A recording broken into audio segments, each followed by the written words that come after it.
এবারের বাজেট নানা কারণে ব্যতিক্রম। সাধারণত বাজেট উপস্থাপন ও পাশ হয় জাতীয় সংসদে, কিন্তু এখন সংসদ নেই।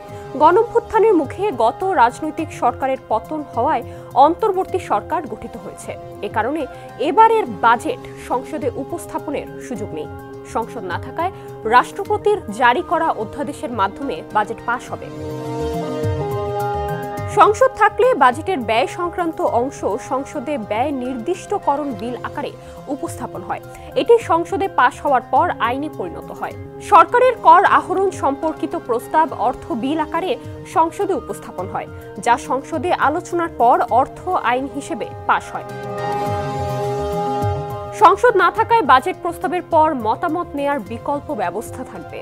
জুন মাসের শেষ দিকে উপদেষ্টা পরিষদের বৈঠকে প্রস্তাবের প্রয়োজনীয় সংশোধন হবে। এরপর চূড়ান্ত অধ্যাদেশ জারি করে বাজেট কার্যকর হবে। বাজেট মূলত একটি অর্থবছরের জন্য সরকারের আয় ও ব্যয়ের পরিকল্পনা। যেমন একজন ব্যক্তি নিজের আয় ও ব্যয়ের পরিকল্পনা করে, সরকারও একইভাবে করে।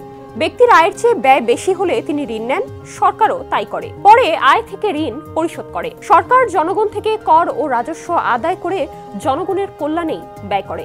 দেশি ও বিদেশি উৎস থেকে ঋণও নেয়। সংবিধানের ৮৭ অনুচ্ছেদে বলা আছে, উন্নয়ন লক্ষ্য পূরণের জন্য সরকারের আয় ও ব্যয়ের পরিকল্পনা সংসদে উপস্থাপন করতে হবে। এর মাধ্যমে সরকার জনগণকে জানায় কোথা থেকে কত টাকা আসবে এবং কোন কোন খাতে তা ব্যয় হবে। অর্থ মন্ত্রণালয় বাজেট তৈরি করে।